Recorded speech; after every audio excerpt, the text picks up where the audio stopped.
Welcome to Inside Texas Football, powered by InsideTexas.com. You are watching the deep dive. That gentleman joining me is Ian Boyd. I'm Paul Wadlington, and we're going to talk about something that is true off-season fodder, but I think interesting off-season fodder. And that is we're going to group the 2024 Longhorn schedule by order of difficulty. Ian, are you game to do it?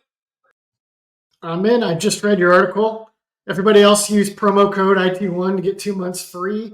No, almost free for $1, which is virtually free. And then go read the article and then pause this, read the article, and come back and listen to our discussion. Yeah, Ian, beautifully done. Thank you for the tag team on the promo there.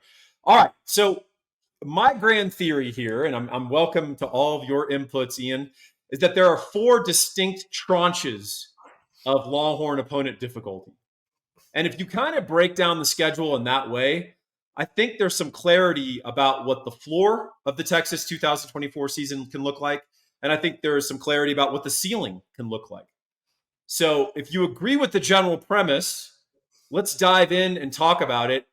And you can pick apart what my opinions are, and we can get some good contrarian input here to test my theories. So the first group, I call them the Defeatables.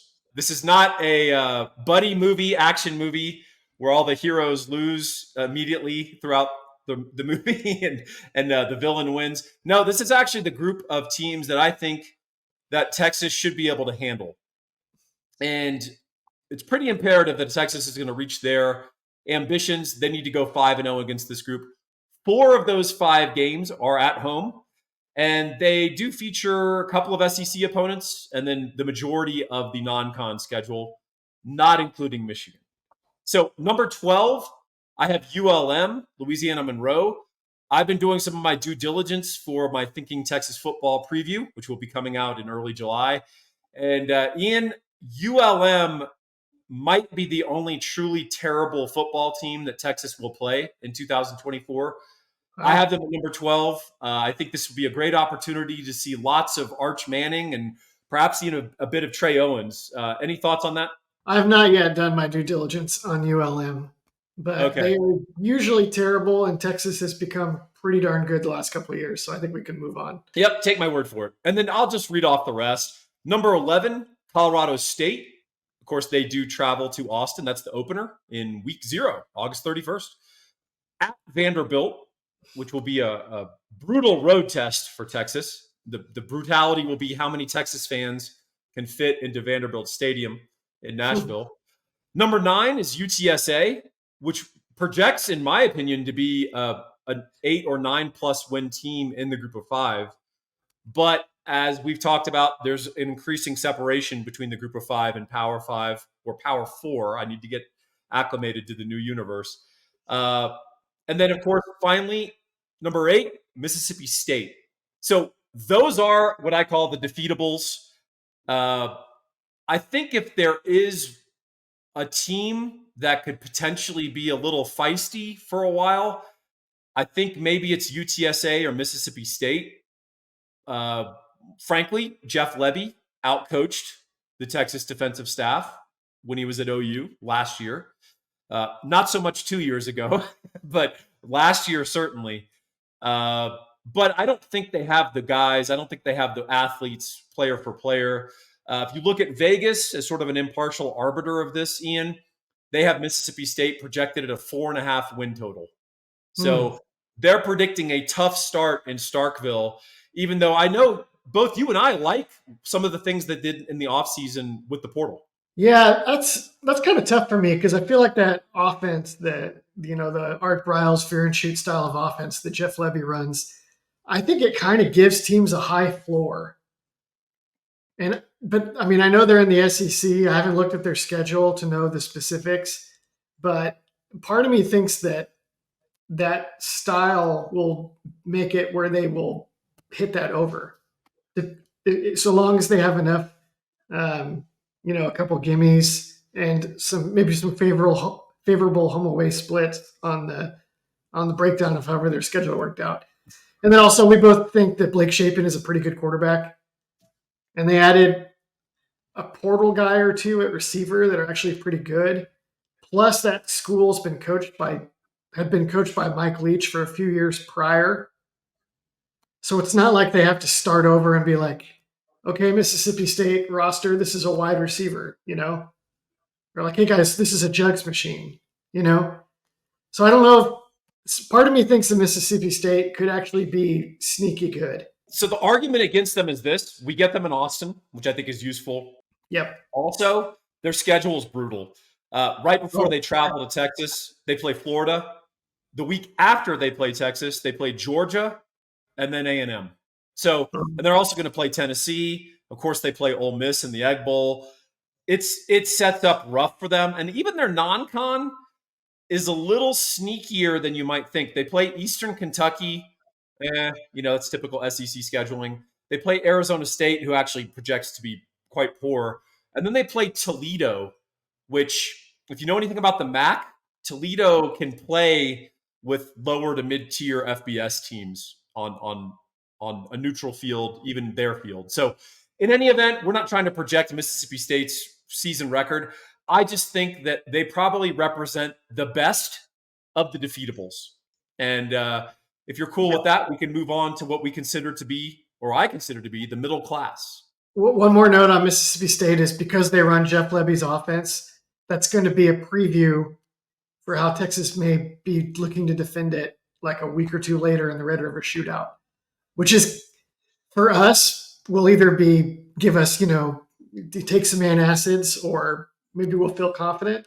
But for Texas, I think it's a major con because if they have something new for that scheme, they have to show their hand a little bit before they play Oklahoma, which is not great.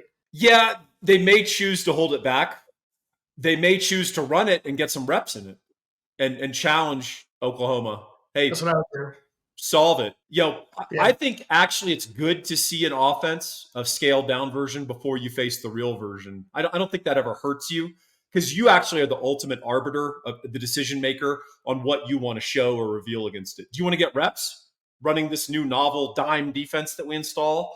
Or do you just want to roll out basic and then try to hijack and surprise these guys down the road? Either way, let's talk about the middle class. It's three teams, in my opinion. One of them sneaks in partly because of the spot, partly because it's a road game and a rival. But number 7, I have Arkansas. Number 6, I have Florida. And number 5, I have Kentucky. These represent 3 teams that I think have some floor available to them. And then situationally, because of the spot, meaning where Texas plays them in the schedule, they have an opportunity to be one of those uncomfortably close games against what should be across the board an inferior opponent. So if you need an example of that, think TCU in 2023. Gave us a little bit tougher game than probably anticipated. And I think that these 3 teams potentially project that way. Arkansas, it's at Arkansas. That's the primary factor. And I do think that they will have a dual threat quarterback in Talon Green. And they're going to have, frankly, a staff playing for their jobs or coaching for their jobs. If Sam Pittman doesn't get it done this year, he will be fired and Arkansas will be hiring a new coach. So that could cut 2 ways, but we'll find out. Florida, we talked about schedule and the spot. Florida is Texas falls in the middle of a grouping where poor Florida plays Georgia, Texas, Ole Miss, and Tennessee. It's like a playoff bracket. Yeah, I mean, it's just if Florida doesn't start the year 5-1, they're going 4-8 or 5-7. I mean, there's just no way around it. Now they may have some talent of this group of 3. They may have the highest upside, but they may also be a little bit beat up, and they're certainly not going to be stealing extra prep for Texas. They've got other fish to fry, and that's kind of one of the refreshing things about the SEC. We're still going to have a few of these jihad games, but it's not going to be every week and every opponent because, frankly, they've got bigger fish to fry or other traditional rivals to worry about. And then finally, Kentucky. This is a sneaky one. Part of this has to do with the fact of where it falls in the schedule. They are at Austin, which is very helpful. However, it's right after the Arkansas road trip and right before the road trip to A&M, where I think that A&M game, Texas is going to have some stuff on the line and a lot of pressure. So Kentucky, I know people like to talk about trap games, and I'm usually I look a little askance at that idea, but I think Kentucky could fit the role of a trap game, and they've got some individual players that are quite good. They've got a very good defensive tackle. They've got some interesting upside on their defense. A couple of players on their offense, particularly at wide receiver, who can make plays. So if Brock Vandegrift comes through at quarterback, Kentucky could be a quiet, sneaky, good SEC team. Any thoughts on the middle class as I've characterized it? Only that the gap in talent between Texas and Kentucky, like realized starter talent, is probably really a lot smaller than people realize, because they have NFL defensive tackles. It looks like they have big offensive linemen. They use tight ends. They have big guys that can do lots of things there. They have a couple of receivers that are like major burners. Barian Brown, and I don't remember the other guy's name, but maybe an even better, faster guy. So they're like, it's like, it's really kind of like playing Oklahoma. Only if Texas wasn't like the Super Bowl for Oklahoma. What if you just played Oklahoma another week? I think Kentucky is actually a lot closer to that than people realize without watching as much SEC. And Mark Stoops is more conservative than like Bob Stoops or typical Oklahoma coaches. They absolutely, like, one of their faults is that they will he'll play to keep the score close.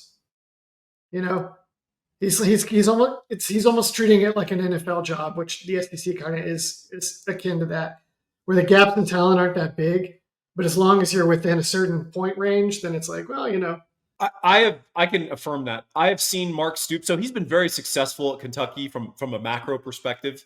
yeah. But a lot of that success is built on beating the teams you should and keeping it respectable against the better teams. And he sort of coaches that way.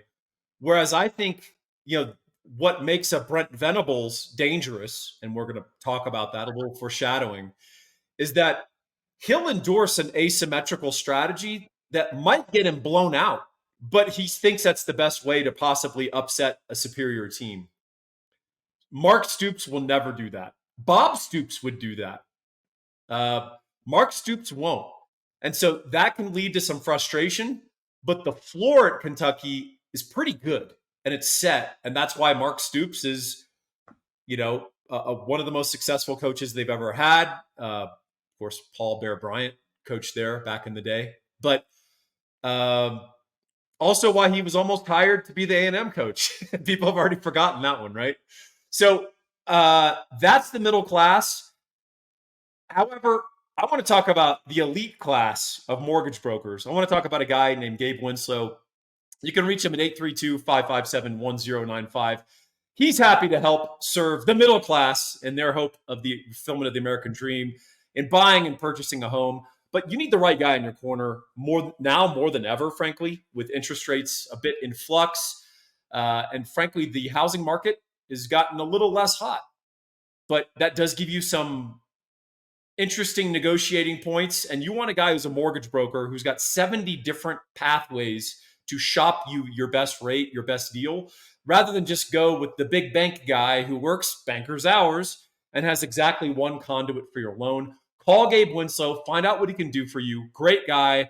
And he'll help you out even if you're out of state. So don't be hesitant about giving him a call. Even if he won't make a single dollar, he'll look at your deal and bless it or tell you what you should do to help negotiate. And he'll do it just because he's a cool guy. Give him a call, 832-557-1095. The penultimate category we want to talk about is rivals with upside. And I think that there are two of them. And number 4, I have the Oklahoma Sooners. Number 3, I have the Texas A&M Aggies. OU is a true neutral site. And we know that the level of intensity and just sheer momentum swings that this game can bring. And then finally, traveling to A&M.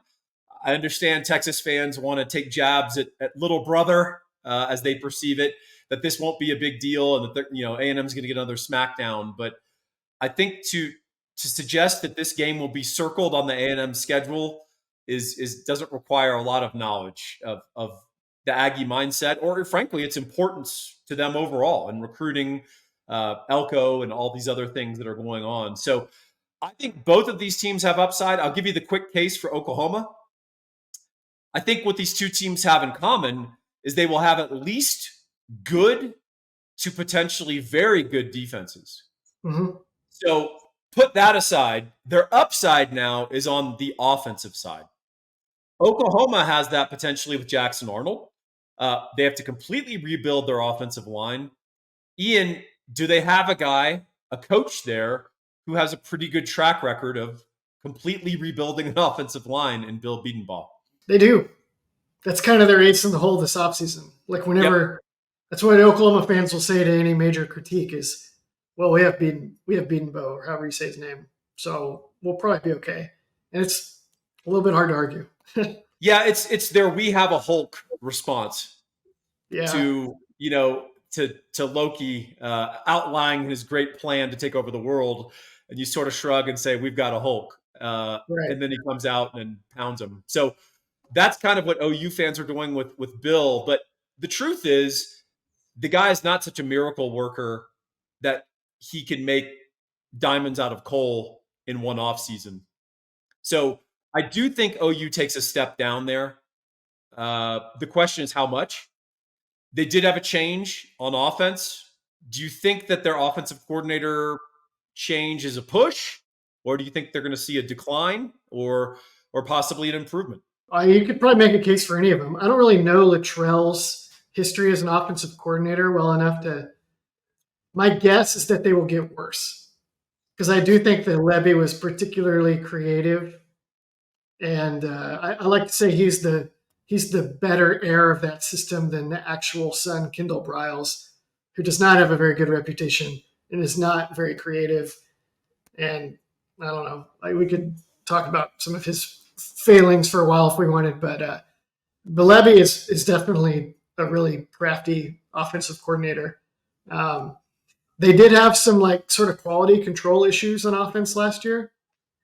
I'm curious if that was a factor of like Brent Venables being a bad top-down organizer, or Venables being overly focused on boosting the defense, or if they were related to failings with Levy.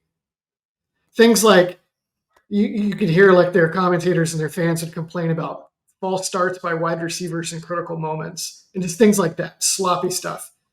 But they had some of that on special teams too, which makes me think maybe it was more of a Venables problem. Anyway, I'm going to guess that they're worse, but I'm not sure because Luttrell may have more than I know. Do you have any opinion on it? I have a lot of respect for Jeff Lebby as an offensive mind.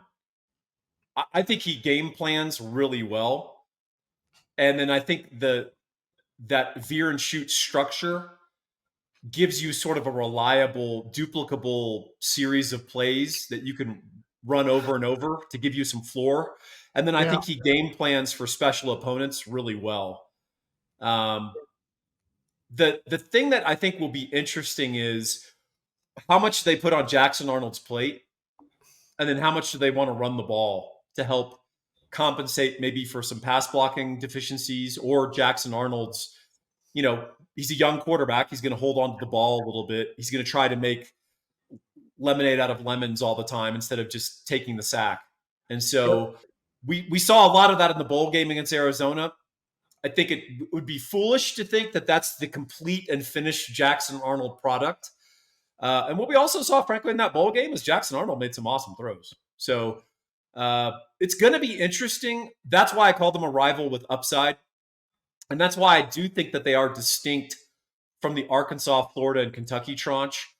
Not the least of which, I've watched enough Texas OU games that that's the it. inferior team beats the superior team more frequently than we like to imagine. I do think A&M is the better of these two teams, though, and I think the gap may be larger than 3-4 would indicate, but only if their offensive line comes together in a major way.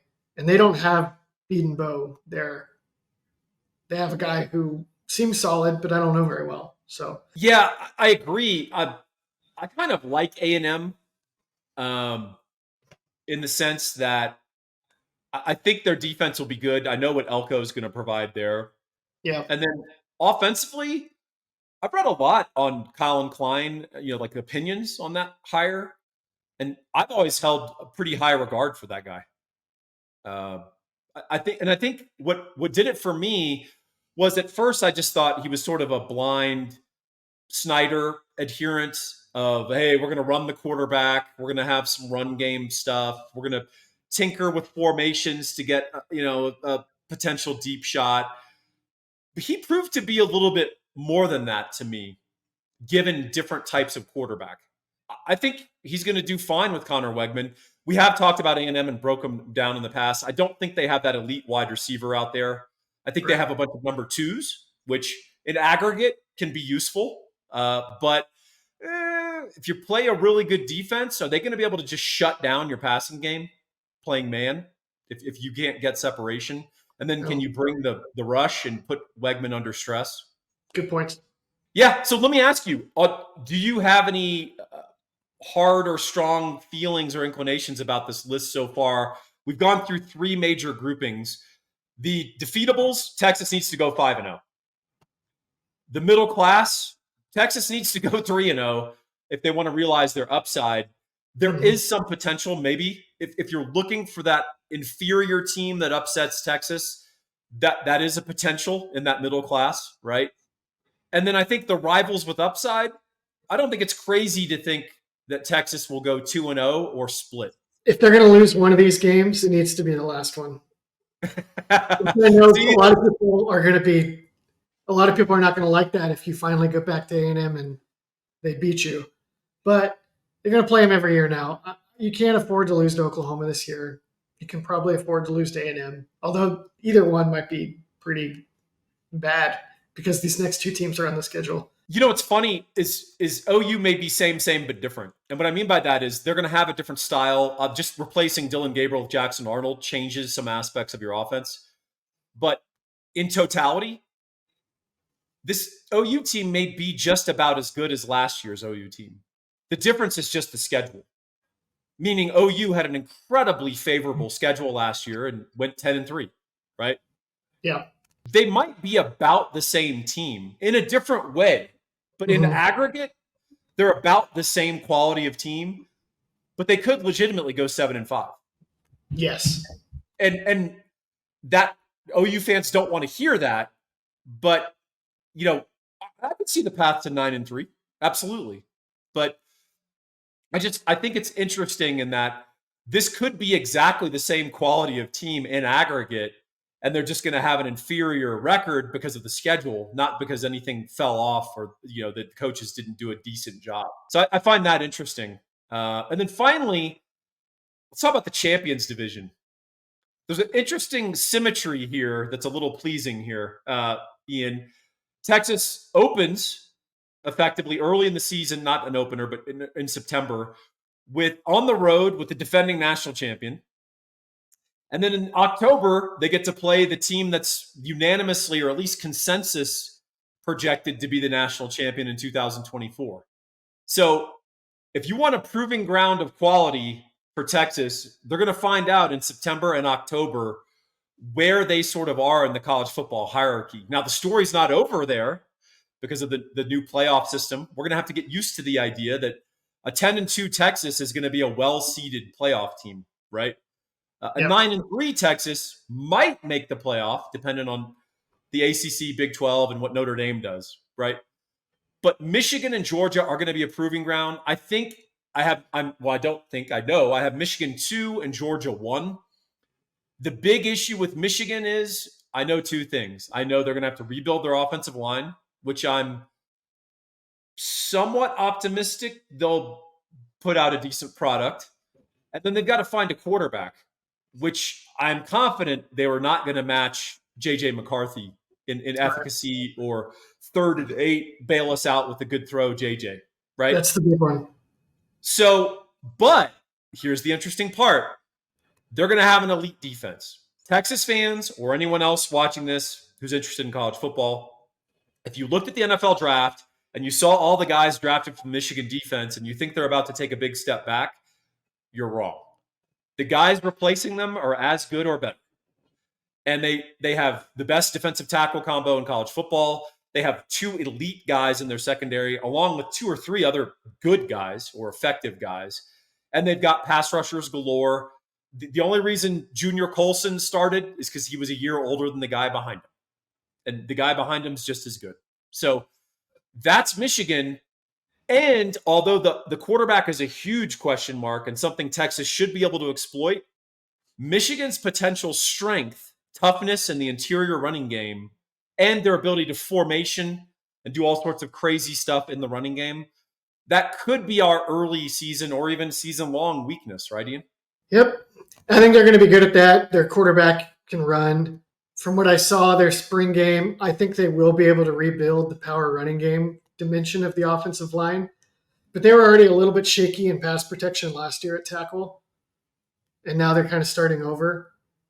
They have some huge Stanford transfer that sat last year for whatever reason or was benched last year. If he's like a guy this year, then maybe they're actually better. But odds are their pass game and their ability to get out of problems, like you said with McCarthy, is going to be gone. And with that, that's like, I mean, you could go from being a 12-1 to an 8-4 team in a hurry without a dynamic like that. Yep. So, yeah, it'll be really interesting. Obviously, like we've talked about, that test of like whether Texas can stop the run without Sweat, Murphy, and Ford up the middle gets the ultimate initial test. 100%. Why do I have Georgia number 1? Because they have a lot of really good football players, and they have a good football coach, Kirby Smart, and they're very good every single year. Yeah, I mean, and they've got a returning quarterback who proved to be good, potentially very good. And they're returning 15 starters. I don't think people realize that. And that's going to be a big deal for them. In aggregate, they have the most talented roster in college football. And they're not underachievers. They develop that talent. Kirby Smart has mastered that formula of recruiting his butt off, but then having development and also some tension in the program where if you're not getting it done, he's packing your bag for you and you're moving on whether you want to or not. So, and whether you're a player or coach. Whether you're a player or coach, that's also key. He's enforcing a vitality curve at every level, and that's not an easy thing to do, particularly when you've already won 2 national titles. It's very easy to get a little complacent. There's no complacency in Athens. This is going to be a hell of a game. It's going to be the game of the week, obviously, in college football. Texas is going to have several games of the week, which is going to be awesome. And I think this is going to be really exciting. This is the ultimate proving ground, this championship division of Michigan and Georgia, because of the different threats they represent and what they're going to test in the Texas program. Looking at these 4 aggregations as a whole, Ian, what do you reckon? What's your takeaway on this? Is it a useful way to look at this of, hey, here's the teams we absolutely should beat. Yeah. Here's the middle tier. Here's a couple of wild cards in A&M and OU because of the rivalry, because of a neutral, because of a road, and because both should be quality teams overall. And then finally, 2 elite teams in September and October. Is this a useful way to look at the schedule to get our minds around it? Yeah, it tells you how many wins are likely, where they need to come from. It also gives you a better idea of what Texas needs to get right this season, because it becomes plain which games are going to matter in the win totals and what you're going to need to win those games. So like making sure the run defense is shored up. And then also if they have a great passing game and a great pass rush, then you can see that they have potential answers for all the trickiest games from those dimensions. Yeah, 100%. There is going to be a real imperative on Sark to open up a lead as quickly as possible and get those pass rushers out on the field. Because if we consent to the other team's style, that's when it's going to be a slobber knocker, and it's going to be last team with the ball probably is going to get a chance at winning. So for Ian Boyd, I am Paul Wadlington. You can find us at Inside Texas. This has been the deep dive. Use promo code IT1 to get 2 months of Inside Texas for $1. And always, we want to thank our sponsor, Gabe Winslow. You can reach him, 832-557-1095. He's the guy you need to call if you're going to do a mortgage. If he's not your first call, make sure he's your last call. All right, folks, this has been the deep dive. Thanks for watching.